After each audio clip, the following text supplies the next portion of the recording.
Hello students, welcome to Abhyudaya coaching classes Lalitpur. आज की class में हम लोग डिस्कस करने वाले हैं फिजिक्स कम्युनिकेशन सिस्टम के पार्ट 1 को, जिसमें हम कम्युनिकेशन सिस्टम से रिलेटेड कुछ जानकारियाँ, कुछ फैक्ट और कुछ कॉन्सेप्ट को सीखेंगे जो आपके एग्ज़ाम्स के लिए काफ़ी ज़्यादा इम्पोर्टेंट हैं।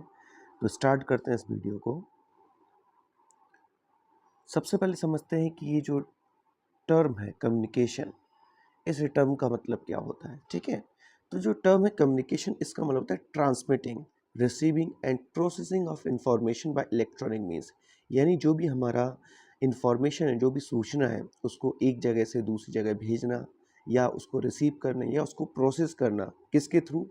इलेक्ट्रॉनिक मीन्स के थ्रू। यानी जो इलेक्ट्रिक हमारी डिवाइसेस हैं, इलेक्ट्रॉनिक डिवाइसेस हैं, उनके थ्रू इस कम्युनिकेशन को एक जगह से दूसरी जगह भेजना या उसको रिसीव करना या फिर उसकी प्रोसेसिंग करना, ये सारे टर्म किस में आते हैं? कम्युनिकेशन में आते हैं। अगर हम लोग बेसिक कम्युनिकेशन सिस्टम को समझते हैं कि जो एक कम्युनिकेशन सिस्टम है उसके क्या क्या पार्ट्स हैं, क्या क्या बेसिक चीज़ हैं उसमें, तो सबसे पहले अगर देखें, एक basic communication system consist of an information source, a transmitter, a link and a receiver.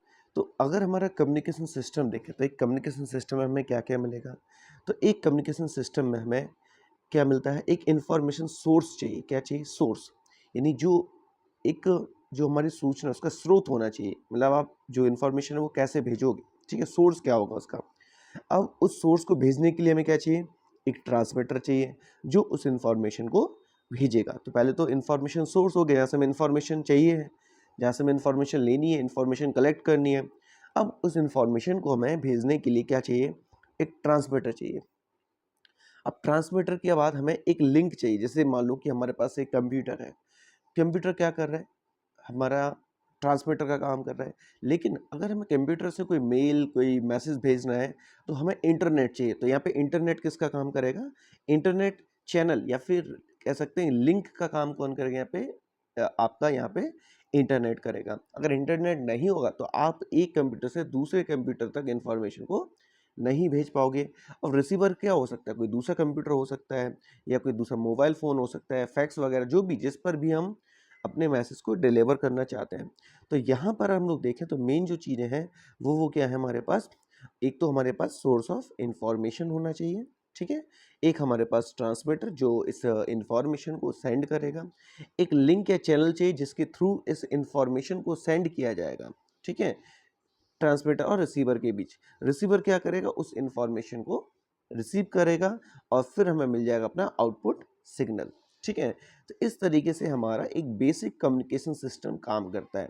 अब सोर्स ऑफ इंफॉर्मेशन में क्या क्या आता है, ट्रांसमीटर में, रिसीवर में, आउटपुट सिग्नल किस तरीके से काम करते हैं, इनको एक एक करके हम लोग समझते हैं, ठीक है। तो देखते हैं, इंफॉर्मेशन की बात करते हैं। अगर हम लोग इंफॉर्मेशन की, तो इंफॉर्मेशन में क्या आता है? द आइडिया और द मैसेज। हमारे जो भी विचार हैं, जो भी हमारा संदेश है, आइडिया या message that is to be conveyed, जिसको हमें भेजना है, इज इंफॉर्मेशन। वही क्या है? इंफॉर्मेशन है। द मैसेज में बी इंडिविजुअल ऑफ वन और सेट ऑफ मैसेजेस। अगर जो मैसेज भेजना चाहते हैं वो मे बी एक मैसेज हो सकता है या फिर एक से ज़्यादा मैसेज का ग्रुप हो सकता है, ठीक है। जैसे आप लोग व्हाट्सएप यूज़ करते हो या कोई अदर मैसेज ग्रुप यूज़ करते हो, तो वहाँ पर हम किसी पर्टिकुलर एक इंडिविजुअल मैसेज को हम भेज सकते हैं या बहुत सारे मैसेजेस को भी एक साथ भेजा जा सकता है। तो से कहने का मतलब ये है कि जो हमारा मैसेज है, जो संदेश है, वो इंडिविजुअल भी हो सकता है या बहुत सारे जो हमारे मैसेजेस हैं उनका एक सेट भी हो सकता है, ठीक है।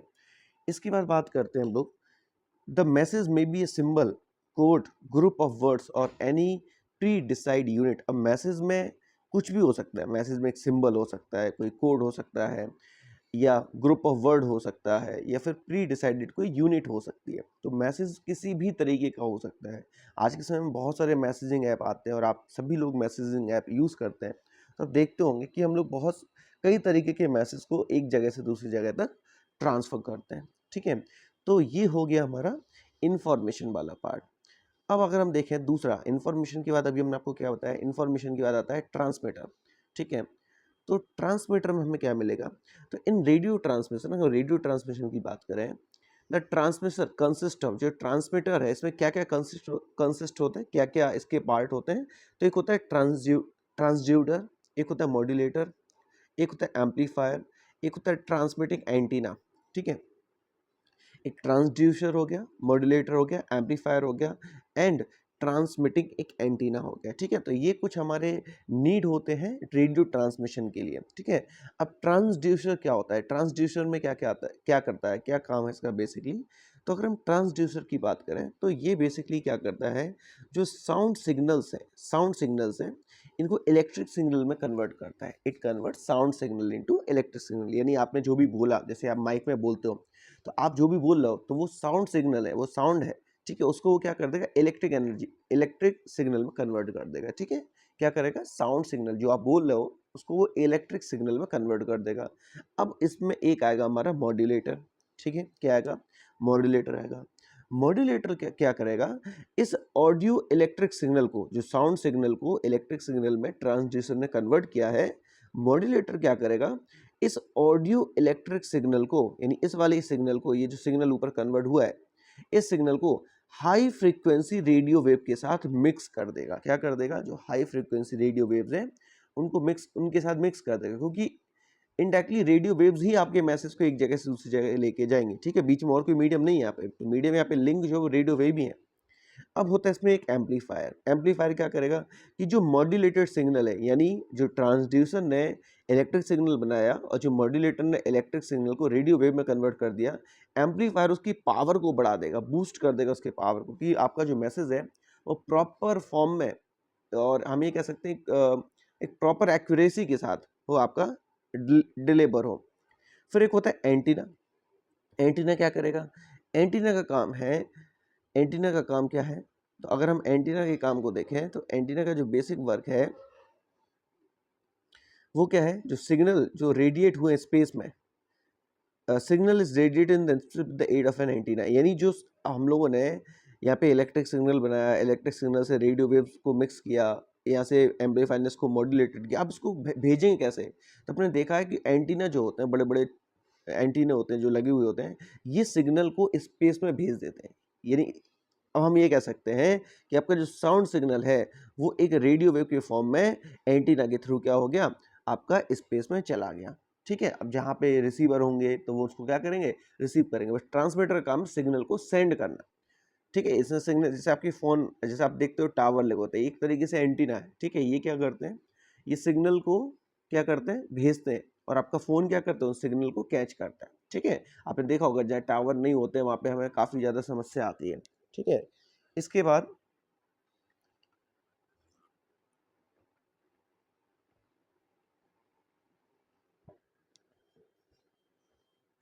इसके बाद आगे देखते हैं। देखो ये एक डायग्राम है, इससे आप समझ सकते हो। जैसे आपको सोर्स ऑफ इंफॉर्मेशन चाहिए, उसके बाद मॉड्यूलेटर, आपको भी बताया मॉड्यूलेटर का काम क्या होगा। ठीक है, इसके बाद एम्पलीफायर का क्या काम होगा, मॉड्यूलेटर क्या करता था, यहाँ पे जो हमारे इलेक्ट्रिक सिग्नल्स हैं उनको रेडियो वेव्स के साथ कनेक्ट करता है, ये मिक्स करता है। एम्पलीफायर उनकी फ्रीक्वेंसी को बढ़ाने का काम करता है। एंटीना क्या करता है, एंटीना इन सिग्नल्स को स्पेस में भेजने का काम करता है। तो ये पूरा का पूरा एक चार्ट है जिससे आप समझ सकते हो कि ट्रांसमीटर का मेन वर्क क्या है। ठीक है, इसके बाद बढ़ते हैं हम लोग आगे, और अब देखते हैं जो हमने बीच में बताया था आपको ऊपर लिंक में, इसमें कि जो कम्युनिकेशन, ये देखिए बीच में जो चैनल लिंक और चैनल वाला पार्ट बना हुआ है, ट्रांसमीटर को समझ लेंगे ट्रांसमीटर का क्या काम है। अब समझते हैं जो लिंक या चैनल है, इस लिंक या चैनल का वर्क क्या होता है। ठीक है, तो इसको समझते हैं। देखो कम्युनिकेशन चैनल में अगर हम लोग देखें तो the function of communication channel is to carry modulated signal from transmitter to receiver. जो कम्युनिकेशन चैनल है ये लिंक का काम करता है, अभी हमने पढ़ा किसके बीच में काम करता है, ट्रांसमीटर और रिसीवर के बीच में। यानी ट्रांसमीटर जो सिग्नल को ट्रांसमिट कर रहा है और रिसीवर जो सिग्नल को रिसीव कर रहा है, इसके बीच का जो काम है वो किसका काम होता है, कम्युनिकेशन चैनल का काम होता है। ठीक है, ये कम्युनिकेशन चैनल का काम करता है। The communication channel is also called transmission medium और लिंक, इसी को हम ट्रांसमिशन मीडियम या फिर लिंक कहते हैं, है ना। मान लो कि हमारे पास एक लेटर है ये, ठीक है, इस लेटर को हमें एक जगह से दूसरी जगह भेजना है, तो बीच में क्या, बीच में कोई सोर्स तो है ना, कोई लिंक तो है जो इसको यहाँ तक भेज रही है। भाई आपने इसको पूरा बनाया, आपने पूरी इन्फॉर्मेशन इसमें डाली सर, हर एक चीज़ की, बट इसको यहाँ से यहाँ भेजने में बीच में एक मीडियम चाहिए ना, हमें कोई लिंक चाहिए ना, ठीक है। जैसे हम लोग पोस्ट ऑफिस यूज़ करते हैं, हम लोग प्राइवेट जो और चीज़ें होती हैं इनको यूज़ करते हैं, तो यहाँ से यहाँ तक भेजने में बीच में बहुत सारे हमारे लिंक हैं, जिससे इस लेटर को हम यहाँ से यहाँ भेज सकते हैं, ठीक है। चलो अब समझते हैं आगे। देखो अगर हम चैनल की बात करें, ठीक है, अगर हम चैनल की बात करें तो the term channel refers to the frequencies, actual में फ्रीक्वेंसी रेंज को रेफर करता है, किसको, फ्रीक्वेंसी रेंज को रेफर करता है, allocate to do the particular service और ट्रांसमिशन, जिसको किसी पर्टिकुलर सर्विस या ट्रांसमिशन के लिए एलोकेट किया गया है, ठीक है। अब अगर हम अलग अलग चैनल की बात करें तो जैसे रेडियो कम्युनिकेशन कहाँ होता है, फ्री स्पेस में। आपको कोई, आपने देखा होगा कि आपके फ़ोन में कोई वायर नहीं होता, ठीक है। रेडियो जो होता है, रेडियो आप लोगों ने देखा होगा, सुना भी होगा, तो रेडियो में कोई वायर नहीं लगे होते हैं, ठीक है। फ्री स्पेस यानी जो हमारा ऊपर जो सैटेलाइट है उससे सिग्नल हमारे रेडियो तक पहुंच जाते हैं, फ्री स्पेस में ये काम कर सकता है, ठीक है। टेलीफोनी या टेलीग्राफी कम्युनिकेशन देखें तो आपने देखा होगा पहले समय में जो फ़ोन आते थे उनमें एक लाइन लगी हुई थी, इसको हम बोलते हैं ट्रांसमिशन लाइन। मोबाइल फ़ोन के पहले जो फ़ोन होते थे, आज भी कई लोगों के घरों में लगे होंगे, जिसमें लाइन लगी, वायर लगा रहता था, और वो वायर एक खंभे से जुड़ा होता था, और वहाँ से हमारा जो फ़ोन है वो कनेक्टेड होता था। तो टेलीफोन या टेलीग्राफी कम्युनिकेशन में आज भी हम लोग देखते हैं, जैसे वाईफाई वगैरह लगे रहते हैं, तो इनमें भी हम लोग वायर की यूज़ करते हैं। हाँ, तो देखो वही चीज़ यहाँ पर आ गई, ऑप्टिकल कम्युनिकेशन। ऑप्टिकल कम्युनिकेशन की अगर हम लोग बात करते हैं तो यहाँ पर ऑप्टिकल फाइबर हम लोग यूज़ करते हैं, जैसे कि आपके जो टीवी सिग्नल को हम लोग रिसीव करते हैं या इंटरनेट सिग्नल को जो हम रिसीव करते हैं, ये सारे सिग्नल को रिसीव करने के लिए चैनल का जो वर्क करता है वो है ऑप्टिकल फाइबर, ठीक है। ऑप्टिकल फाइबर के थ्रू हम लोग इन ऑप्टिकल कम्युनिकेशन को पूरा कर पाते हैं, ठीक है। तो फ्री स्पेस में भी हमारा जो कम्युनिकेशन है वो हो सकता है, ट्रांसमिशन लाइन के थ्रू भी कम्युनिकेशन हो सकता है, ये फिर ऑप्टिकल फाइबर, ये तो बहुत फेमस है, आज के समय बहुत यूज़ किया जाता है ऑप्टिकल फाइबर्स, तो इनका भी बहुत ज़्यादा यूज़ है। चलिए अब बढ़ते हैं आगे, रिसीवर। अब तीसरा पार्ट हमारा आता है रिसीवर, ठीक है। अगर हम रिसीवर की बात करें, देखो हमने ट्रांसमीटर देख लिया जो सिग्नल को ट्रांसमिट करेगा, किसके थ्रू ट्रांसमिट करेगा, तो एक चैनल, एक लिंक के थ्रू ट्रांसमिट करेगा, उस लिंक के बारे में हमने समझ लिया। अब समझते हैं कि जो रिसीवर है, इस रिसीवर का क्या काम है, रिसीवर क्या करेगा।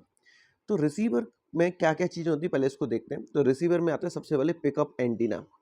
तो जो ट्रांसमीटर ट्रांसमीटर में लगे हुए एंटीना ने जो सिग्नल को ट्रांसमिट किया था, भेजा था, अब रिसीवर वाला एंटीना उसको क्या करेगा, टू पिक द सिग्नल, उस सिग्नल को पिक करेगा, उस सिग्नल को क्या करेगा, पिक करेगा।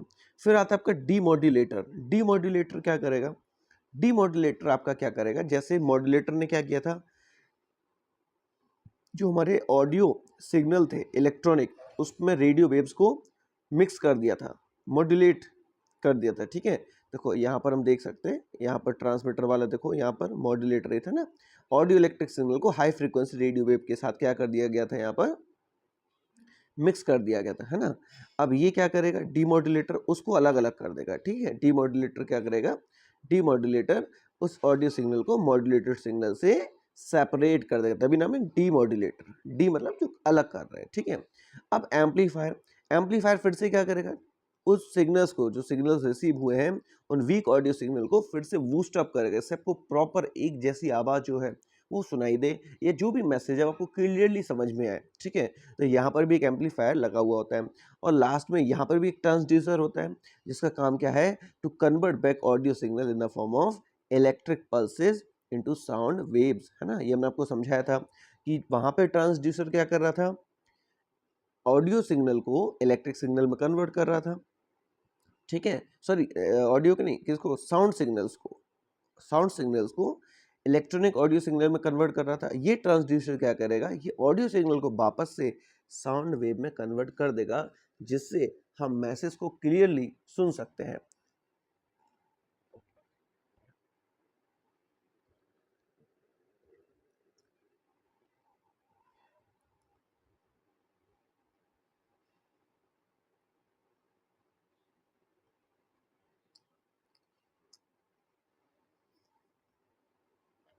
तो ये रहा हमारे रिसीवर का पूरा एक शॉर्ट डायग्राम, कि हमें सबसे पहले एक एंटीना देखने मिलेगा जो सिग्नल को रिसीव करेगा। इसके बाद अगर हम देखें तो हमारे पास एक डीमॉड्यूलेटर होगा, जो क्या कर रहा है, जो सिग्नल्स को अलग अलग कर रहा है। एम्पलीफायर क्या कर रहा है, जो वीक सिग्नल है उनको बूस्ट करने का काम करता है। ट्रांसड्यूसर क्या करेगा, ये जो हमारे इलेक्ट्रॉनिक सिग्नल्स हैं उनसे साउंड वेव्स को अलग कर देगा, ठीक है, मतलब उसको कन्वर्ट कर देगा, और हमें फाइनली क्या मिलेगा, हमारा आउटपुट, यानी जो हमारा मैसेज था, जो हमें सुनना था, उस मैसेज को अब हम क्लियरली सुन सकते हैं, ठीक है। चलो अब आगे बढ़ते हैं टाइप्स ऑफ कम्युनिकेशन सिस्टम में। अब कितने टाइप के, हमने ये तो समझ लिया कि कम्युनिकेशन सिस्टम क्या होता है।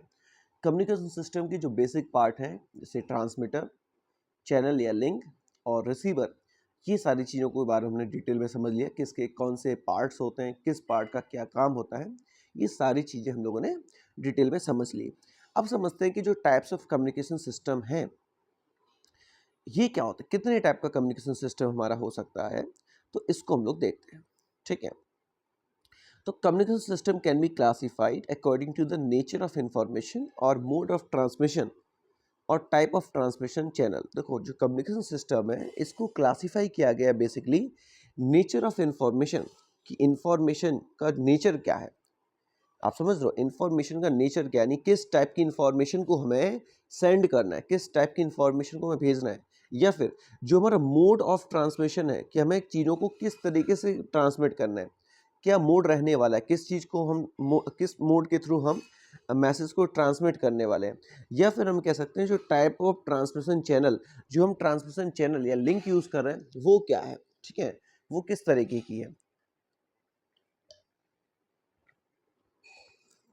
तो अगर हम लोग यहाँ पर देखें तो नेचर ऑफ इंफॉर्मेशन सोर्स के अकॉर्डिंग, किसके according, nature of information, information जो सोर्स है हमारा, उसके अकॉर्डिंग हमारा जो नेचर है कम्युनिकेशन सिस्टम का वो दो तरीके का हो सकता है, तीन तरीके का सॉरी। जैसे लिखा हुआ है स्पीच ट्रांसमिशन, आप बातचीत करते हैं, हम लोग फ़ोन यूज़ करते हैं, क्या है ये, एक तरीके का स्पीच ट्रांसमिशन है। हम बोलते हैं, हमारी आवाज़ इलेक्ट्रिक सिग्नल के में कन्वर्ट होती है, आवाज़ जाती है, वहाँ पे लगा हुआ डीमोडुलेटर उसको फिर से डिकोड करता है, वो आवाज़ दूसरा व्यक्ति सुन पाता है, ठीक है। तो स्पीच ट्रांसमिशन होता है। पिक्चर ट्रांसमिशन, आज के समय में हम लोग व्हाट्सएप यूज़ करते हैं, व्हाट्सएप पे क्या करते हैं, जो पिक्चर्स वगैरह हैं वो हम लोग भेजने का काम करते हैं, तो पिक्चर ट्रांसमिशन हो सकता है। फिर है फैसिमली ट्रांसमिशन, जिसको हम फैक्स बोलते हैं, तो बहुत बड़ी चीज़ है और आई थिंक सभी ने इसका नाम सुना हुआ होगा।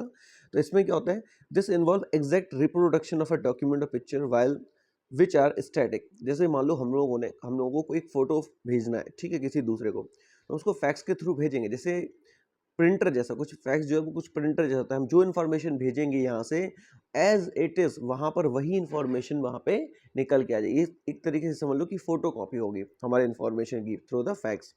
अब फ़ोटो कॉपी हमें करानी तो हमें वहाँ खड़े होना ज़रूरी है जहाँ पे फ़ोटो कॉपी करानी है, बट फैक्स में अगर हमने यहाँ से फैक्स भेजा तो जहाँ फैक्स जाएगा आपको वही सेम चीज़ वहाँ पे निकल के आ जाएगी। खैर अब व्हाट्सअप यूज़ हो गया तो इनका इतना यूज़ नहीं बचा, क्योंकि बहुत सारा आज के समय में ऐसे एप्लीकेशंस और ऐसी टेक्नोलॉजी आ गई है जिन्होंने फैक्स के जो फैक्स के एक तरीके से कह सकते हैं इसका जो इम्पोर्टेंस है उसको थोड़ा सा कम कर दिया। अब इसके बाद देखते हैं, तो ये जो हमने देखे हैं ये है according to the nature of information source, कि हमें इंफॉर्मेशन किस तरीके की इंफॉर्मेशन भेजनी है, उसके बेसिस पर यहाँ पर हमें तीन तरीके के ट्रांसमिशन देखने के लिए मिले, जैसे स्पीच ट्रांसमिशन हो गया, पिक्चर ट्रांसमिशन हो गया और हमारा फैक्स हो गया। अब देखते हैं हम लोग next according to the mode of transmission. अब मोड ऑफ ट्रांसमिशन यानी किस मोड को हम लोग चूज कर रहे हैं, तो एनालॉग कम्युनिकेशन जैसे इसमें आता है, इसमें क्या आएगा, the communication system which makes use of analogue signal are called analogue communication system. आप लोगों ने बेसिक कंप्यूटर अगर कहीं पढ़ा होगा अपनी क्लास 9th 10th, तो अपने एनालॉग कम्युनिकेशन को एनालॉग सुना होगा, जो एनालॉग कम्युनिकेशन सिस्टम है, एनालॉग सिग्नल है, इसके बारे में सुना होगा।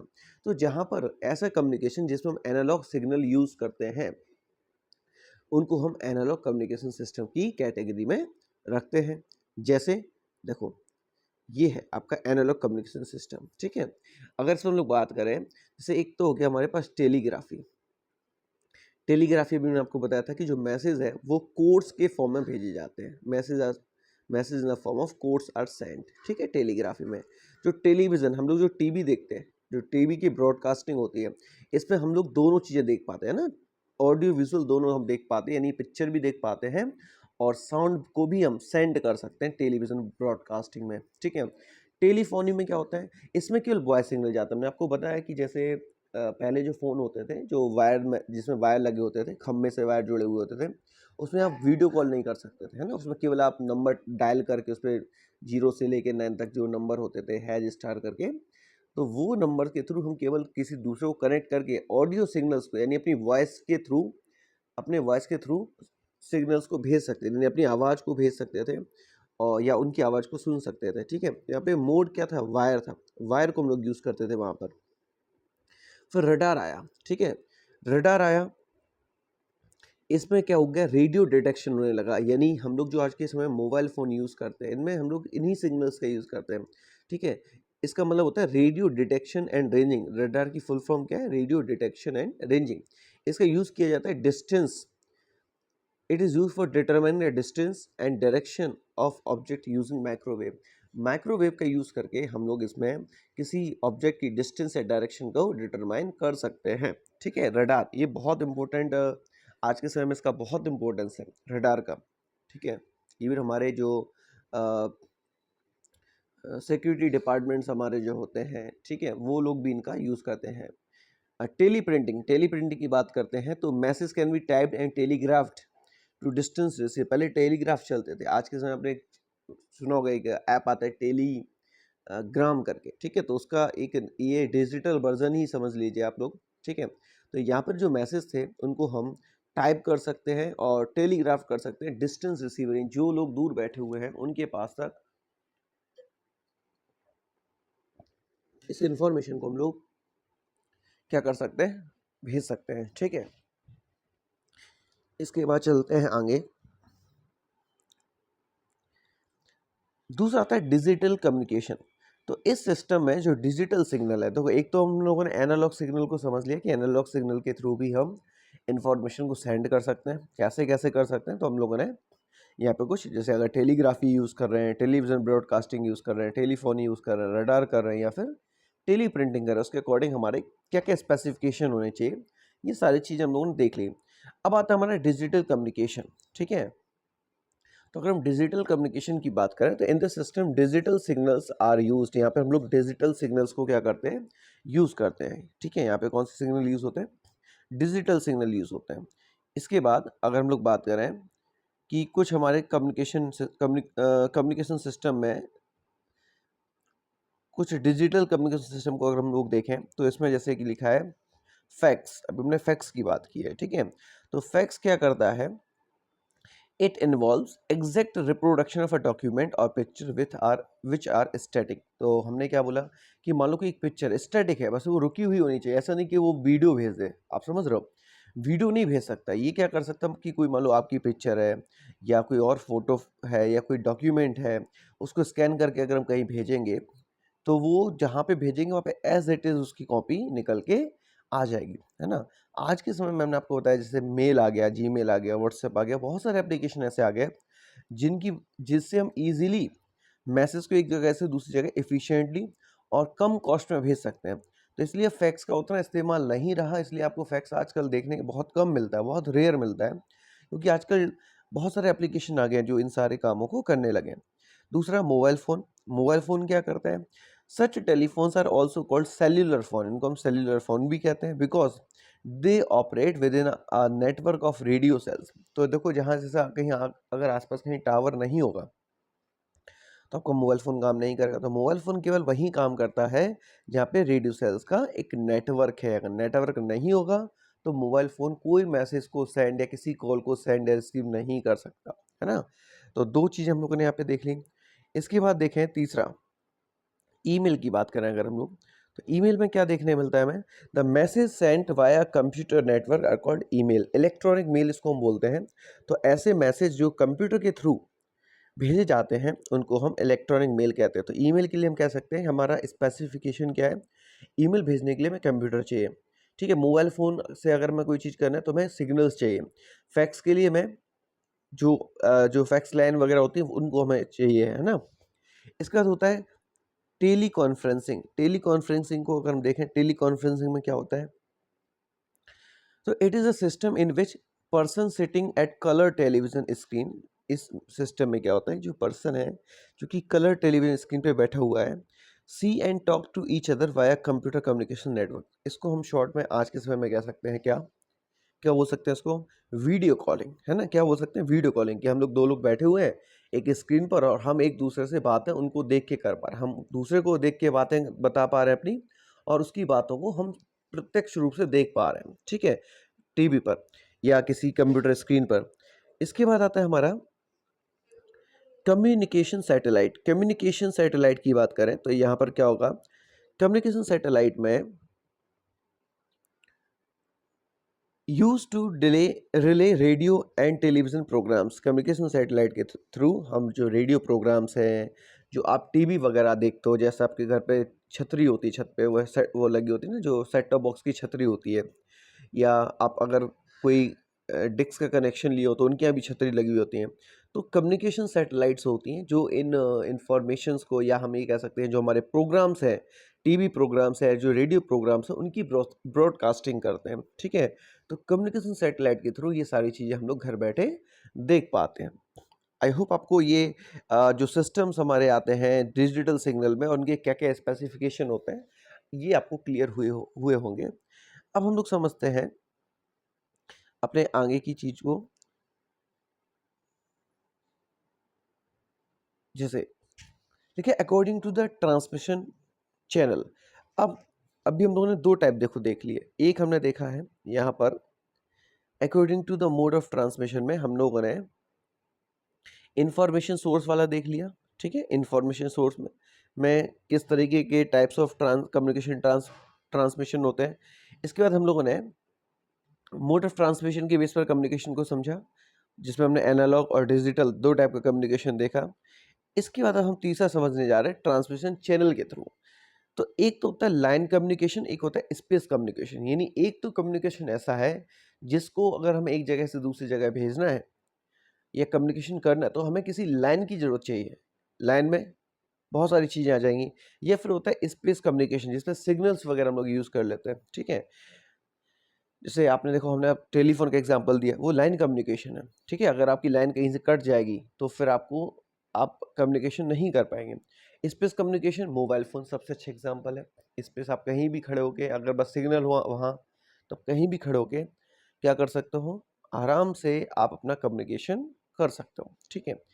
फिर आता है फोर्थ वाला, according according to the type of modulation. अगर हम टाइप ऑफ मॉड्यूलेशन के अकॉर्डिंग चलते हैं तो इसमें एम्पलीट्यूड मॉड्यूलेशन AM आता है, फ्रीक्वेंसी मॉड्यूलेशन FM आता है, फेज मॉड्यूलेशन PM आता है, पल्स एम्पलीट्यूड मॉड्यूलेशन PAM आता है, ठीक है। तो ये कुछ हमारे टाइप्स ऑफ मॉड्यूलेशन है, एम्पलीट्यूड, फ्रीक्वेंसी, फेज और पल्स एम्पलीट्यूड। FM तो आपने सुना होगा, बहुत फेमस है, चलता भी FM तो आप लोगों ने देखा भी होगा। इसको हम फ्रीक्वेंसी मॉड्यूलेशन कहते हैं, ठीक है। एम्पलीट्यूड मॉड्यूलेशन हो गया, फेज मॉड्यूलेशन हो गया, और पल्स एम्पलीट्यूड मॉड्यूलेशन हो गया, PAM। इसके बाद पल्स टाइम मॉड्यूलेशन होते हैं, पल्स कोड मॉड्यूलेशन। ये कुछ टाइप है, ठीक है, जिनको आपको याद रखना है। चलो अब हम समझते हैं, जो बात कर रहे थे कि सर ये एनालॉग और ये डिजिटल सिग्नल्स होते क्या हैं।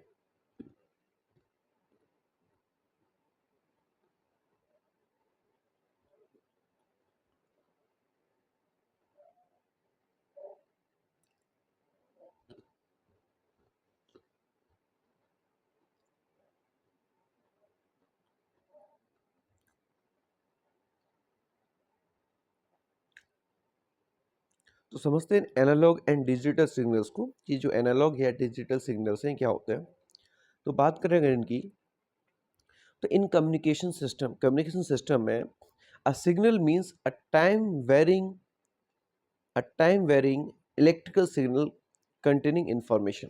कम्युनिकेशन सिस्टम में एक जो सिग्नल होता है वो एक्चुअल में टाइम के साथ जो इलेक्ट्रिक सिग्नल है, जो इंफॉर्मेशन को कंटेंट क्यों है, उनके बारे में बताता है। एक ऐसा सिग्नल जो टाइम के साथ, जैसे हम बात करें तो बात करते समय हमारा टाइम भी चला है, टाइम भी चेंज हो रहा है, बट जितने भी सिग्नल्स हैं, जो भी हमारे सिग्नल्स हैं, वो सिग्नल्स हमें एक जगह से दूसरी जगह तक जाते हुए दिखाई देते हैं, आपको सारी चीज़ें सुनाई देती हैं। तो इसमें दो टाइप के सिग्नल होते हैं।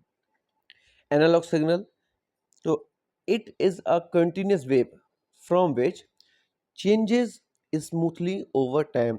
तो यहाँ पर अगर हम एनालॉग सिग्नल में देखें तो क्या होता है, एक कंटिन्यूस वेव देखने के लिए हमें मिलती है, which form which wave form which changes smoothly over time, जो समय के साथ साथ स्मूथली क्या होती जाती है, चेंज होती जाती है। हम ग्राफ से देखेंगे, उसको समझेंगे। Such signals can be easily generated from the source of information by using an appropriate transducer। तो हमने बताया था ट्रांसड्यूसर क्या करता है, जो हमारे साउंड सिग्नल्स हैं उनको इलेक्ट्रिक सिग्नल में कन्वर्ट करने का काम करता है।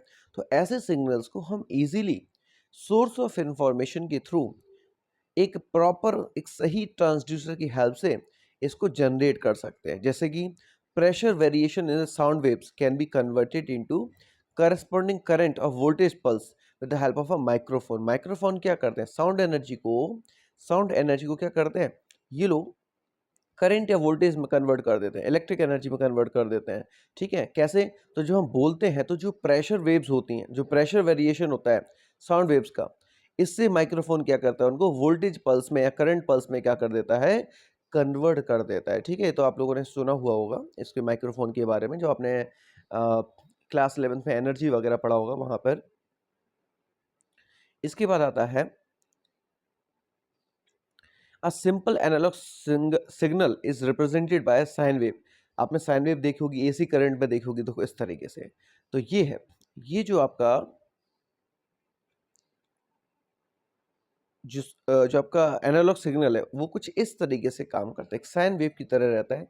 साइन वेव आप लोगों ने क्लास 11th-12th में बहुत अच्छे से देखे होंगे, मैथमेटिक्स में देखे होंगे, या फिर जो बायो वाले स्टूडेंट उन्होंने फिजिक्स में जब अल्टरनेटिंग करंट पढ़ा होगा तो इस चीज़ को देखा हुआ होगा। ठीक है, इसके बाद आता है, अब इन इस सिग्नल की फ्रीक्वेंसी क्या होती है, इसको फ्रीक्वेंसी की बात कर लेते हैं। जो फ्रीक्वेंसी होती है एनालॉग सिग्नल की, वो जो associate with speed of music varies over range of 20 hertz to 20 kilo hertz, और ये हमारी ऑडिएबल रेंज भी कहलाती है। इस रेंज को हम लोग सुन पाते हैं। आपको पता होगा जो हमारे ह्यूमन जो ईयर होते हैं, इनको इनके सुनने की जो फ्रीक्वेंसी की रेंज होती है वो क्या होती है, 20 हर्ट्ज टू 20 किलो हर्ट्ज, यानी ऑडिएबल रेंज है। इस रेंज को हम लोग सुन सकते हैं। The range over which the frequency of a signal very is called band width. तो जिस रेंज के अंदर फ्रीक्वेंसी हमारी वेरी करती है उसको हम बैंड विड्थ कहते हैं। क्या बोलते हैं, बैंड विड्थ बोलते हैं। ठीक है, तो ये देखो, ये जो है जैसे F1 से F2 के बीच में वेरी कर रही है, जैसे ये देखो आप, ये बढ़ रही है फिर ये कम हो रही है। तो ये F1 से F2 के बीच की जो फ्रीक्वेंसी आपको देखने के लिए मिल रही है पूरी की पूरी, इसी को हम क्या बोलते हैं, इसी को कहते हैं हम फ्रीक्वेंसी विड्थ कहते हैं। क्या बोलते हैं इसको, फ्रीक्वेंसी विड्थ कहते हैं। ठीक है, इसके बाद the term base band designated the band of frequencies representing the signal supplies by the source of information। जो टर्म बेस बैंड होता है, ठीक है, ये किसके लिए डेजिग्नेट किया गया है, the band of the frequency, उस बैंड की फ्रीक्वेंसी के लिए जो सिग्नल सप्लाइड को रिप्रेजेंट कर रही है by the source of information के थ्रू।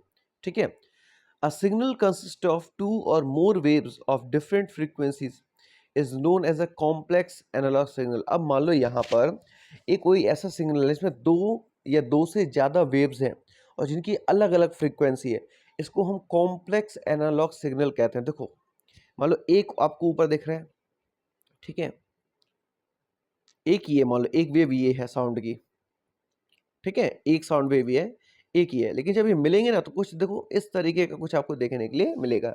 यानी जो आपका आउटपुट होगा वो इन दोनों से ही एकदम क्या होगा, डिफरेंट होगा। ठीक है, क्या होगा, डिफरेंट होगा। तो जब भी दो वेव या दो से ज़्यादा वेव जब आपस में मिलती हैं तो जो नया सिग्नल, ये जो सिग्नल आपको दिख रहा है साइड से, ठीक है, ये वाला जो सिग्नल दिख रहा है इसको हम क्या बोलते हैं, इसको बोलते हैं कॉम्प्लेक्स एनालॉग सिग्नल। ये कॉम्प्लेक्स है, बहुत ज़्यादा दिख भी रहा है ना, ना तो साइन वेव है ना कुछ कोई वेव ही नहीं समझ में आ रही है। तो ये कॉम्प्लेक्स एनालॉग सिग्नल की कैटेगरी में आता है। ठीक है, तो हमने समझ लिया कि एनालॉग सिग्नल क्या होता है, जो स्मूथली एक साइन वेव बनाते हुए हमें दिखाई देते हैं। अब होता है डिजिटल सिग्नल, जो कि 0-1 पे काम करते हैं, जो कि हमारे मोबाइल फ़ोन में भी आजकल डिजिटल सिग्नल आते हैं। ठीक है, तो डिजिटल सिग्नल क्या होते हैं, अब इन डिजिटल सिग्नल को समझ लेते हैं।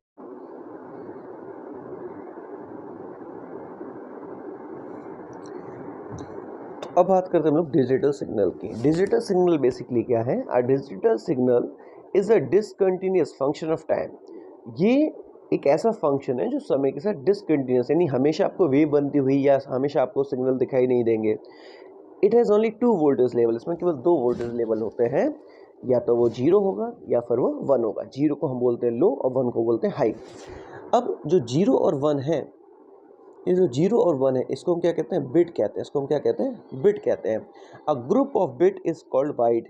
ये जो ग्रुप ऑफ बिट होता है, ये कहलाता है बाइट। बिट ये कह सकते हैं कि जो इन्फॉर्मेशन का सबसे छोटा पार्ट है, उसको हम बिट कहते हैं। और कुछ 8 बिट बन के, या आजकल तो 16 बिट और 32 बिट भी आने लगे हैं। तो जो एक बिट है, वो शायद एक जो बिट है वो हमारा क्या करता है? बाइट को बनाता है, ठीक है। तो अब बाइट कंप्रेसिंग ऑफ 2 बिट्स, एक बाइट में 2 बिट्स होते हैं, ठीक है। Can give you on the 4 codes combination. ये आपको 4 कोड कॉम्बिनेशन दे सकता है, जैसे कि 00 या 01 या 10 या 11। तो ये 4 कॉम्बिनेशन आपको देखने के लिए मिल सकते हैं। तो एक बिट में, एक बाइट में कितने? 2 बिट्स होंगे। कितने बिट्स होंगे? 2 बिट्स होंगे। अगर 2 बिट्स हैं तो फिर ये आपको 4 कोड कॉम्बिनेशन दे सकता है। उन्होंने कहा ना, आजकल तो 16 बिट 32 बिट भी आने लगे हैं, ठीक है। आज की टेक्नोलॉजी बहुत आगे हो चुकी है। तो ये 2 बिट है तो आपको 4 कॉम्बिनेशन मिलेंगे, 00, 01, 10 एंड 11, ठीक है। अब इसके बाद अगर हम लोग देखें कि the number of codes combination increases, अगर हम लोग कोड कॉम्बिनेशन को बढ़ाना चाहते हैं या नंबर ऑफ कोड कॉम्बिनेशन है वो इंक्रीज हो जाएंगे अगर हम बिट्स को बढ़ा दें, ठीक है। क्या कर दें? बिट्स को बढ़ा दें। उसका फॉर्मूला होता है 2 की पावर x, 2 की पावर x। ये x बहुत छोटा लिखा हुआ है, ये 2 की पावर x, जहाँ पे x एक नंबर ऑफ बिट है। जैसे अगर 2 बिट है तो 2 की पावर 2 4 है। अगर 3 बिट है तो 2 की पावर 3, यानी कितना हो गया? 8। वैसे अगर 8 बिट है तो 2 की पावर 8 कितना हो गया? ये बहुत बड़े बड़े नंबर्स आपको देखने के लिए यहाँ पर मिल जाएंगे। 256 हो गया है ना, 256 कॉम्बिनेशन मिल जाएंगे। 2 की पावर 10, 1064 कॉम्बिनेशन देखने के लिए मिल जाएंगे। तो कितने बिट होंगे, उसके उसके बेसिस पर हम लोग कितने कॉम्बिनेशन बना सकते हैं, ये डिपेंड करता है। इसके बाद आता है the number of binary digits per second which describe a signal. Digital signal is called a bits rate. जो नंबर ऑफ बाइनरी डिजिट्स होते हैं पर सेकेंड, जो डिस्क्राइब करते हैं कि एक जो डिजिटल सिग्नल है, विच describe a digital signal is called a bit rate. तो बिट रेट क्या करता है? बिट रेट को अगर हम समझें, क्या है मेन बिट रेट का काम? तो बिट रेट जो है वो क्या करता है? वो ये बताता है कि पर सेकंड कितने बाइनरी सिग्नल्स हमारे बन रहे हैं, बाइनरी डिजिट हमारे बन रहे हैं, उसको बिट रेट कहते हैं, ठीक है। Bit rate is expressed in bits पर सेकंड। इसको हम बीपीएस में, बिट रेट्स पर सेकंड, ये इसकी क्या होती है? इसको इस तरीके से हम एक्सप्रेस कर सकते हैं। बीपीएस का मतलब क्या हो गया? बिट्स पर सेकंड, यानी एक सेकंड में कितने बिट्स हमारे बन रहे हैं, ठीक है।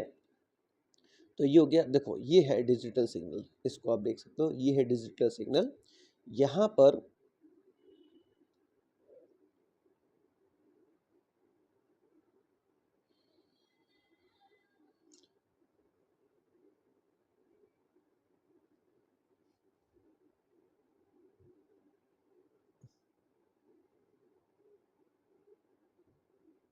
हाँ, तो ये है आपका, जैसे पल्स ड्यूरेशन है कि ये आपको जो एरो दिख रहा है, इसका मतलब ये है कि यहाँ पर इस ड्यूरेशन में हमारा सिग्नल ऑन रहा, यानी 1 वाला सिग्नल है, इसमें 0 वाला सिग्नल है। तो कैसे कंटिन्यूस वेव नहीं मिलेगी इसमें ना, ये ऐसी वेव नहीं मिलती है इसमें। केवल आपको ऐसे ऑन ऑफ, यानी 1 0 1 0 ऐसे हो सकता है। 1 और 1 भी मिल जाए, दोनों एक जैसे मिल जाए बगल में, ठीक है। ये सब पॉसिबल है, लेकिन हाँ, कंटिन्यूस इसमें सिग्नल्स हमें देखने के लिए नहीं मिलते। आपके फ़ोन में भी ऐसे आते हैं ना, ऐसे देखो फ़ोन के टावर कुछ ऐसे होते हैं, है ना। फ़ोन के टावर जैसे हम दिखाते हैं, जैसे इसमें है, देखो ये देखो, आपको दिख रहा होगा कॉर्नर में 5G के बगल में लिखे हैं, है ना। तो कुछ अगर हम लोग देखें इसको, तो हमें ये ऐसे दिखते हैं, ऐसे देखो, ऐसे बने होते हैं ना, ऐसे ऐसे फ़ोन में सिग्नल होते हैं, इस तरीके से सिग्नल आते हैं, ठीक है। तो या तो सिग्नल होगा या नहीं होगा, आधा तो होता नहीं। इस तरीके से हमारे सिग्नल जो है वो आते हैं, ठीक है। ये सारे कौन से सिग्नल हैं? डिजिटल सिग्नल है। अब मॉड्यूलेशन क्या होता है? मॉड्यूलेशन को समझते हैं। हम लोगों ने बहुत सारे टर्म देखे थे अभी, इनमें से एक टर्म हमारा मॉड्यूलेशन। तो मॉड्यूलेशन क्या होता है? तो मॉड्यूलेशन की अगर हम लोग बात करें तो ये डिजिटल और एनालॉग सिग्नल दोनों ही टाइप के सिग्नल को ट्रांसमिट कर सकते हैं। क्या करता है? ट्रांसमिट करता है। और यूजुअली लो फ्रीक्वेंसी, लेकिन उनकी जो फ्रीक्वेंसी वो क्या होती है, क्या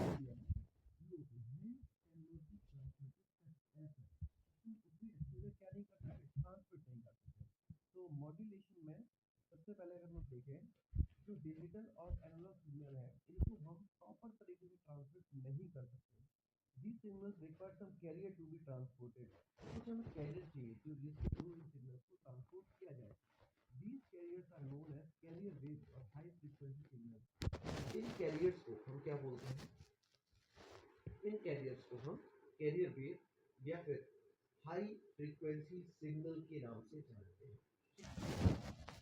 The process of placement of a low frequency signal over the high frequency signal is known as modulation. तो जो लो फ्रीक्वेंसी सिग्नल है इनको हाई फ्रीक्वेंसी सिग्नल में कन्वर्ट करने की जो प्रोसेस है उसी को बोलते हैं मॉड्यूलेशन। ठीक है, जैसे जो इंफॉर्मेशन ट्रांसमिट करते हैं, कई बार वो इंफॉर्मेशन जो है वो वीक सिग्नल की वजह से या लो फ्रीक्वेंसी की वजह से हम कह सकते हैं लो फ्रीक्वेंसी की वजह से सही तरीके से ट्रांसमिट नहीं हो पाती है। तो वो इंफॉर्मेशन सही तरीके से ट्रांसमिट हो, इसके लिए हम क्या करेंगे? मॉड्यूलेशन प्रोसेस को अप्लाई को यूज करेंगे। मॉड्यूलेशन क्या करता है? लो फ्रीक्वेंसी सिग्नल को हाई फ्रीक्वेंसी सिग्नल में कन्वर्ट करने का काम करता है। ठीक है, तो ये देखो ये चार्ट से समझते हैं मॉड्यूलेशन में। एक है हमारे पास कंटिन्यूस वेव मॉड्यूलेशन, यानी क्या हो गया इसमें? एनालॉग सिग्नल की बात करें, बिल्कुल यहाँ पर मॉड्यूलेशन, एम्पलीट्यूड मॉड्यूलेशन हो गया, फिर फ्रीक्वेंसी मॉड्यूलेशन हो गया, फिर फेज मॉड्यूलेशन हो गया। तीन मॉड्यूलेशन में देखने के लिए मिलते हैं। और यहाँ पे पल्स वेव मॉड्यूलेशन, ये डिजिटल सिग्नल के लिए हमें देखने के लिए मिल जाता है। ठीक है, पल्स वेव, वैसे ये हमारे छात्री मिक्स है, ये एनालॉग डिजिटल दोनों के लिए भी है। ये केवल हमें मॉड्यूलेशन प्रोसेस बताएगी, दोनों में पॉसिबल है। ठीक है, ये दोनों में पॉसिबल है। इसके बाद तो यहाँ पर बस ये देखना, एक तो होता है कंटिन्यूस वेव मॉड्यूलेशन, जो हमारे तीन पार्ट होंगे, एक होगा हमारा पल्स वेव मॉड्यूलेशन। ठीक है, अभी समझते हैं क्यों हम मॉड्यूलेशन को यूज करते हैं। तो जो साउंड वेव है जिनकी फ्रीक्वेंसी 20 हर्ट्ज से 20 किलो हर्ट्ज के बीच में होती है, can not be transmitted directly from one place to another for the following reasons. इनको हम लोग एक जगह से दूसरी जगह तक इजीली या डायरेक्टली ट्रांसफर नहीं कर सकते। ठीक है, जैसे मान लो हम फोन पे बात कर रहे हैं तो हम लोग की जो फ्रीक्वेंसी होगी 20 किलो हर्ट्ज से 20 हर्ट्ज से 20 किलो हर्ट्ज के बीच की होगी, तभी तो दूसरे को सुनाई देगी। तो ये जो आवाज़ है इतनी इजीली दूसरे फोन तक नहीं पहुँचती है, दूसरे व्यक्ति तक नहीं पहुँचती है। उसका क्या कारण है? तो सबसे पहले हाइट ऑफ एंटीना। आपने देखो एंटीना लगे होते हैं, तो सही हाइट क्या होनी चाहिए एंटीना की? For efficient radiation and reception the height of transmitting and receiving antenna, जो ट्रांसमिट करे इंफॉर्मेशन को और जो इंफॉर्मेशन को रिसीव करें, इन दोनों ही की जो हाइट है should be comparable to quarter of a wavelength of frequency use. यानी हम जिस फ्रीक्वेंसी को यूज कर रहे हैं उसकी जो भी वेवलेंथ है उसके 1/4 के बराबर होनी चाहिए। और 15 किलो हर्ट्ज, अगर हम 15 किलो हर्ट्ज की बात करें तो यहाँ पर 5000 मीटर जो कि बहुत बड़ी है, and for 1 mega hertz it is 75 metre. ठीक है, ये हाइट कुछ हमें दी हुई है। ठीक है, the energy radiated from the antenna is practically zero. जो एनर्जी रेडिएट होती है एंटीना से वो लगभग जीरो मानी जाती है। When the frequency of signal to be transmitted, अगर हमें कोई ऐसा सिग्नल को ट्रांसमिट करना है जिसकी फ्रीक्वेंसी 15 हर्ट्ज के नीचे हो, उस केस में जो हम ये मान लेते हैं कि जो एंटीना है वो किसी तरह से जो एनर्जी है उसको रेडिएट नहीं कर रहा है। ठीक है, तो क्या हाइट रखनी चाहिए? हम लोगों ने यहाँ से समझा कि एंटीना की जो हाइट है वो जो हमारे साउंड की वेवलेंथ है उसकी लगभग 1/4 के बराबर होनी चाहिए। ये हमें पॉइंट यहाँ से याद रखना है। फिर है the energy radiated from an antenna is practically zero. Energy radiate होती है एंटीना से वो क्या होती है? लगभग जीरो होती है अगर फ्रीक्वेंसी जो सिग्नल की फ्रीक्वेंसी 15 हर्ट्ज से नीचे हो। ये हमें समझ लिया। इसके बाद है detecting signal. The all audible signals are in the range of 20 kilohertz to 20 hertz to 20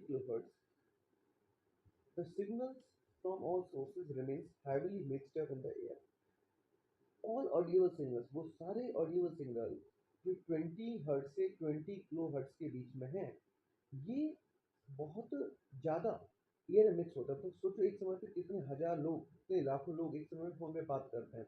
तो सोचो कितने सारे सिग्नल्स हमने ट्रांसमिट किए होंगे, ठीक है? तो अब आप फ़ोन लगाता हो, आपने किसी व्यक्ति को फ़ोन लगाया, ठीक है? तो उसके फ़ोन पे हो सकता है कोई और भी फ़ोन आ रहे हो। तो कैसे डिटेक्ट किया जाए? आपको जैसे नंबर दिया जाता है, आपके फ़ोन का एक नंबर होता है कि उस नंबर पे हम फ़ोन करेंगे तो आपको फ़ोन पहुँचेगा, ठीक है? तो ये सारी चीज़ें कैसे होती हैं? So it will be very difficult to differentiate or detect the broadcast signal at the receiving station. तो सोचो कि मान लो कि टावर पर हजारों लाखों लोग हैं जो उस टावर का यूज करते हुए एक दूसरे से ट्रांसमिशन कम्युनिकेशन कर रहे हैं। तो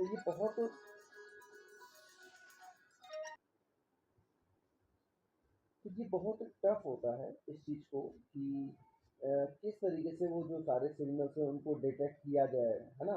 तो बहुत ज़्यादा एक बड़ी प्रोसेस है या बहुत एक टफ कॉम्प्लेक्स प्रोसेस हम इसको कह सकते हैं। बट हमारी टेक्नोलॉजी ऐसी है कि आजकल बहुत सारी चीज़ें ऐसी आने लगी हैं जो इन सारी चीज़ों को आराम से इजीली कर लेती हैं, ठीक है? तो इसमें देख सकते हैं हम लोग, जैसे लिखा है the modulation is necessary for a low frequency signal.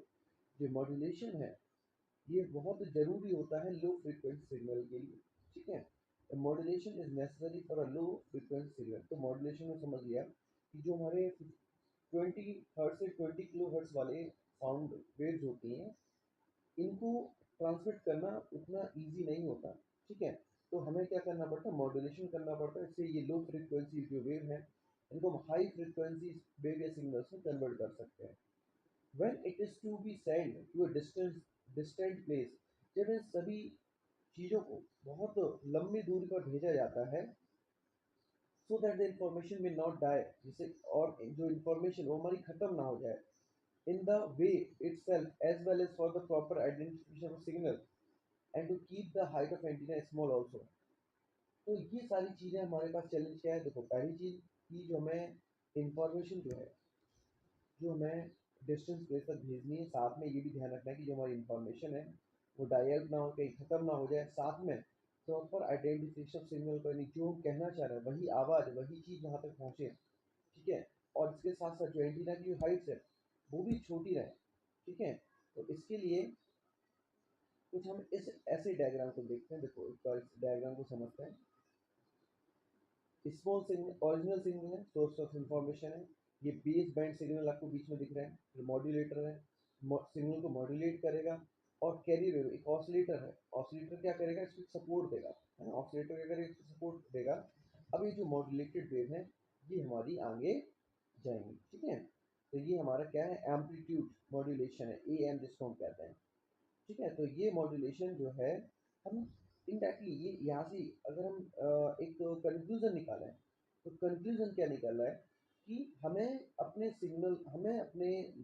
जो भी कम्युनिकेशन है, जो भी हमें चीज़ें भेजनी है, उनको अगर हम वो इंफॉर्मेशन या मान लो कोई जो साउंड है वो 20 हर्ट्ज से 20,000 या 20 किलो हर्ट्ज के बीच में आता है, तो उन सिग्नल्स को हमें क्या करना है? मॉड्यूलेट करना है। साथ में इन सारी चीज़ों का ध्यान रखना है कि हम उनको डिस्टेंस प्लेसेस पर भेज पाएँ, इंफॉर्मेशन भी हमारी खत्म ना हो, जो हाइट ऑफ एंटीना है वो भी ज़्यादा ना हो। इन सभी चीज़ों का हमें ध्यान रखना है। इस तरीके से चार्ट से हम समझ सकते हैं किस तरीके से ये हमारा काम करता है, ठीक है? तो वही इसमें लिखा है एम्पलीट्यूड मॉड्यूलेशन में क्या क्या हमें देखने मिलेगा? The process of changing the amplitude of a carrier wave in according with the amplitude of the audio frequency signal is known as amplitude modulation। तो यहाँ पर जो प्रोसेस है चेंजिंग ऑफ एम्पलीट्यूड को चेंज करने की of a carrier wave in accordance with the amplitude of the audio frequency signal is known as amplitude modulation। इनमें need क्या है? ऑडियो फ्रीक्वेंसी की नीड क्या है, उसके अकॉर्डिंग कैरियर वेव को चेंज करने की जो प्रोसेस है, उसके एम्पलीट्यूड को जो चेंज करने की प्रोसेस है, उसको हम एम्पलीट्यूड मॉड्यूलेशन कहते हैं, ठीक है? In amplitude modulation frequency of the carrier wave remains unchange. जो ए एम फ्रीक्वेंसी जो होती है कैरियर वेव की वो अनचेंज होती है, वो वही रहती है, ठीक है? बस केवल सिग्नल्स को स्ट्रॉन्ग बनाने के लिए हम ये सारी चीज़ें करते हैं। The amplitude of modulated wave is varied in according with the amplitude of modulating wave. जो हमारा amplitude होता है मॉड्यूलेशन वेव का, ये वैरी करता है according to the amplitude of modulation wave. जो मॉड्यूलेशन वेव है उसके अकॉर्डिंग जो एम्पलीट्यूड होता है वो वैरी करता है, ठीक है। जस्ट इसको देख सकते हैं, जी एच एस कैरियर है, देखो, ठीक है। और ये हमारा एल एफ मॉड्यूलेटिंग वेव है, हाई फ्रीक्वेंसी लो फ्रीक्वेंसी, ठीक है। लो फ्रीक्वेंसी को हाई फ्रीक्वेंसी में कन्वर्ट कर दिया इसको। और प्रॉपर आपको ग्राफ देंगे, ये भी कंटिन्यूस वेव है, ये भी कंटिन्यूस वेव है, दोनों ही हमारे एनालॉग सिग्नल को रिप्रेजेंट कर रहे हैं, ठीक है। इसमें आता है एफ एम, फ्रीक्वेंसी मॉड्यूलेशन। तो फ्रीक्वेंसी मॉड्यूलेशन क्या है? The process of changing the frequency of a carrier wave in accordance with the audio frequency signal known as is known as frequency modulation, ठीक है। तो जो प्रोसेस है of changing the frequency of a carrier wave, जिस carrier wave है उसकी frequency को जो ऑडियो फ्रीक्वेंसी सिग्नल में चेंज करने की प्रोसेस को हम क्या बोलते हैं? Frequency modulation. जैसा आपने देखा होगा कि जैसे एफएम चलता है, एफएम के फ्रीक्वेंसी के अलग अलग जैसे 92.7 एफएम है, 103.7 एफएम है, ये क्या है? फ्रीक्वेंसी। ये क्या करेंगे? मान लो हम अपनी आवाज़ को बोल रहे हैं, ठीक है, हम हमारे आवाज़ की कुछ फ्रीक्वेंसी होती है, और हम ये चाहते हैं कि 92.7 एफएम से हमारी आवाज़ सुनाई दे, मोस्टली अपने बातों को ब्रॉडकास्ट वहाँ पे करना चाहते हैं।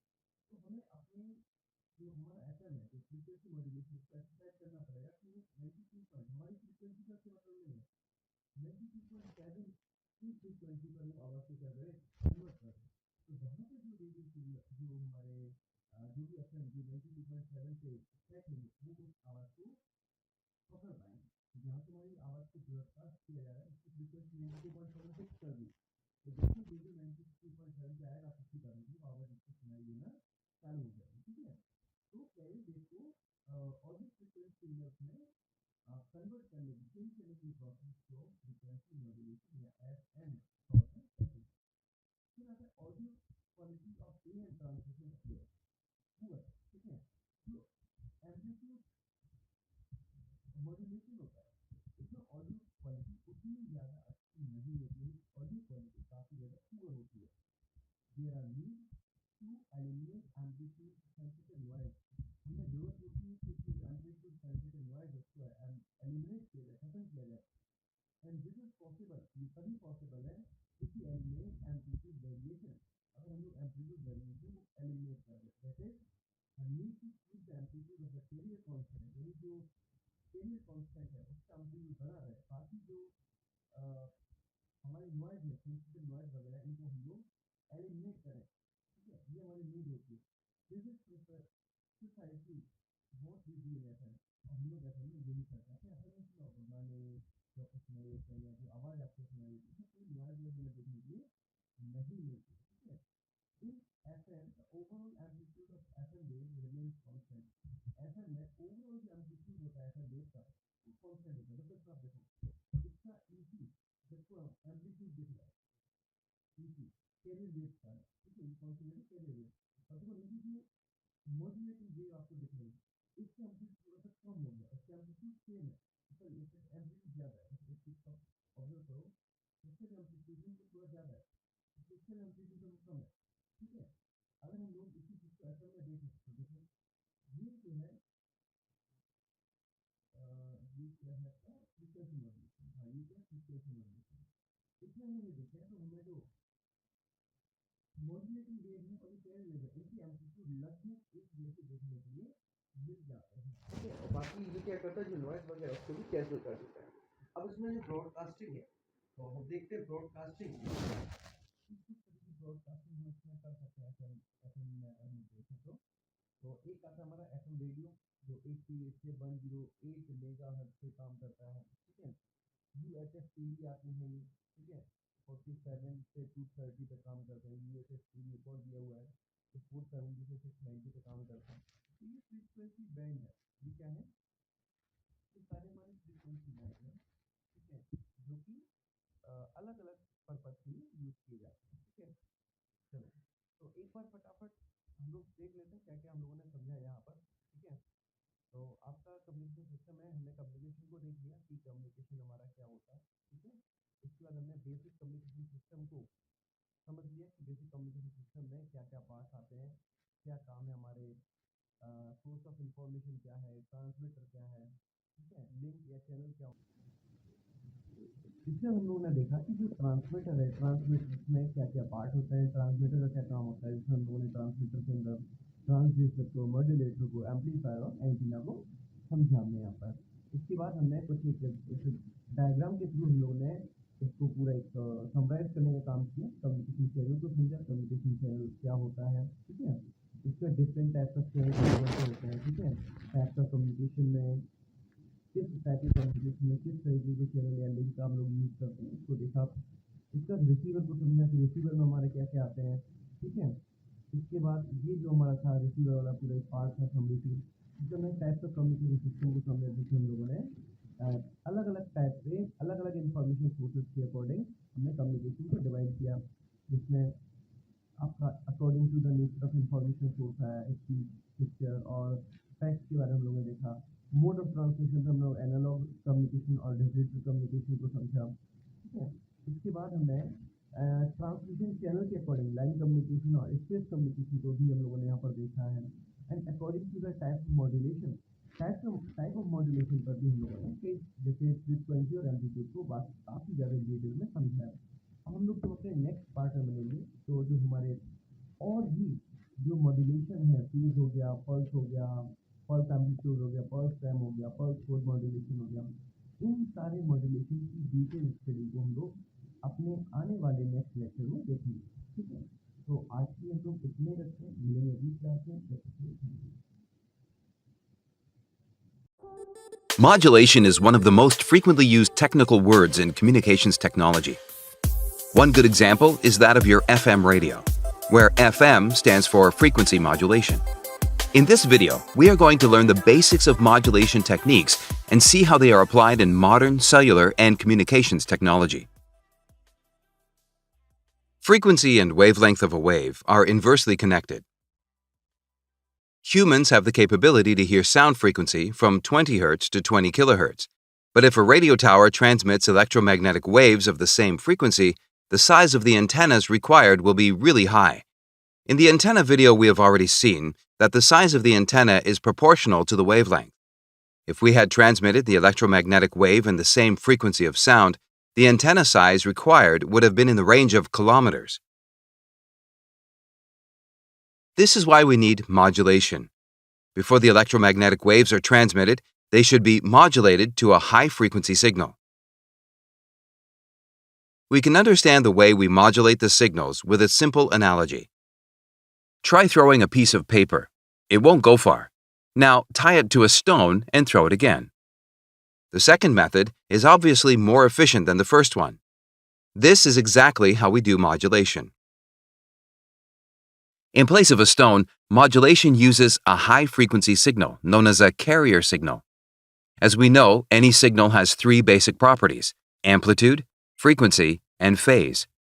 In the modulation process, one of the properties of the carrier signal is varied in accordance with the message signal. For example, the frequency of the carrier signal is varied according to the amplitude of the message signal. This technique is known as frequency modulation. Please note that the frequency of a carrier signal is always high, which means the modulated signal is also of high frequency and energy. The value of the original signal can be easily retrieved from the frequency of the modulated signal. In the same way, we can also achieve amplitude modulation. Here, the amplitude of the carrier signal is varied based on the value of the message signal. The modulation techniques we have discussed so far have all been analog types. However, they are already obsolete. Analog modulation is susceptible to noise, which degrades the quality of signals. And moreover, in today's electronic instruments, all operations are carried out in digital form, where the digital signals are either a 1 or a 0. So, let's discuss the digital modulation techniques that are currently used. More specifically, let's see how the digital bit flow is converted to an electromagnetic wave. The first digital technique is amplitude shift keying. Here, based on the digital pulses, the amplitude of the carrier signal is adjusted. High amplitude relates to 1 and low amplitude relates to 0. The next technique is called frequency shift keying. Here, based on the value of digital pulses, the frequency of the carrier signal is adjusted. In this case, high frequency relates to 1 and low frequency relates to 0. The third technique is phase shift keying. Here, the phase of the carrier signal is changed by 180 degrees when the digital pulse moves from 1 to 0 or 0 to 1. Telecommunications technology is all about increasing data transfer speed and efficiency. But if you use any of the digital modulation techniques explained previously, you wouldn't get a high data transfer speed. However, there is a technique in physics which, if you use it, means you can practically send up to 6 bits of information as a single electromagnetic wave. This technique is known as quadrature amplitude modulation. To understand QAM in an easy way, let's take 2 analog signals. The beauty of QAM is that you can modulate these 2 different signals as a single signal and then transmit it. Then, at the receiver end, you will be able to separate out the original signals, thereby saving bandwidth. Let's see how this modulation is done. In QAM, the first signal is amplitude modulated using a carrier wave as shown. The second signal is also amplitude modulated with a carrier wave of the same frequency and amplitude, but after giving the carrier signal a 90-degree phase shift. Now, these 2 modulated signals are mixed together and form a single signal. We call it a multiplexed signal. The interesting thing is that on the receiver side, we can easily separate out the original signals from the multiplexed signal. In the case of digital QAM, a similar approach is used. Here, instead of analog signals, different combinations of bits are added together to produce a multiplexed signal. Let's see how a 16 QAM works. If you are familiar with digital technology, you know that any form of data is just a collection of ones and zeros. In 16 QAM, we can pack 4 bits together and send it as a single electromagnetic wave. Based on the values of the 4 bits, this output will have different phase angles and amplitude. This means the phase angle and amplitude of the multiplexed signal can completely represent 4 bits of data. In 16 QAM, such 16-bit values can be represented by adjusting the phase and amplitude of the multiplexed signal, and this single multiplexed signal is then used for the transmission. You can see how the different amplitude and phase electromagnetic signals represent various 4 bits of data. Using a similar technique to that used in analog modulation, here the amplitude modulated signals are also mixed together, and finally, a single output is produced. As we have seen in this modulation, 2 carrier signals that are out of phase by 90 degrees are used. Hence the word quadrature is used to refer to this technique. If, instead of QAM, we had used a normal modulation technique to send bits of data, we would have used 4 electromagnetic signals. Thus, 16 QAM increases the data transfer speed by 4 times.